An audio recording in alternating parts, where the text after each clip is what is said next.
మంది ప్రొడ్యూసర్స్ వచ్చారు. చాలా ఇన్ఫర్మేషన్ కూడా మనకు షేర్ చేశారు హైదరాబాద్ సిటీ పోలీస్కు.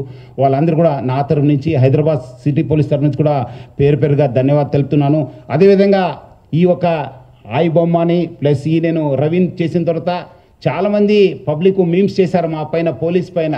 ఇది మీమ్స్ అట్లా ఇట్లా నేను కొట్టలేం సార్, నేను చేయలేం సార్, నేను అది అని చెప్పి అదంతా చేయవద్దని చెప్పి పబ్లిక్ కోరుతున్నాను. మీ అందరి కోసం మీకు తెలియకపోవచ్చు, ఈరోజు మీకు తెలుసు చాలా చోట్ల కూడా ఎట్లా స్పూరియస్ సీడ్స్ ఉన్నావు, అడల్టరేటెడ్ ఫుడ్ ఉంది.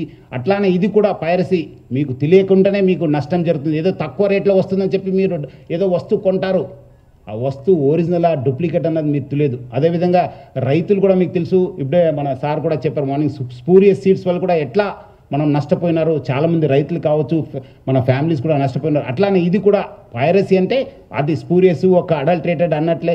మీకేదో తక్కువ రేట్లో వస్తుంది, మనం ఎందుకు అక్కడ ఫిలింలో చూడాలి, థియేటర్లో చూడాలని చెప్పి మీరు అనుకుంటారు. కానీ బట్ మీరందరూ కూడా ఒరిజినల్ కంటెంటే చూడాలి, ఒరిజినల్ వస్తువులనే వాడాలి. సో చాలామంది చేస్తారు, వాళ్ళపైన కూడా మనం నిఘా పెట్టడం జరుగుతుంది.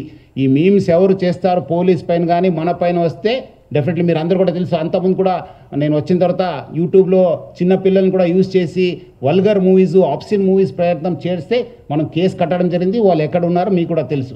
వాళ్ళు ఇమ్మీడియట్లీ నేను కేసు కట్టానని చెప్పి క్షణంలోనే వాళ్ళు డౌన్ చేసేశారు. ఆ పరిస్థితి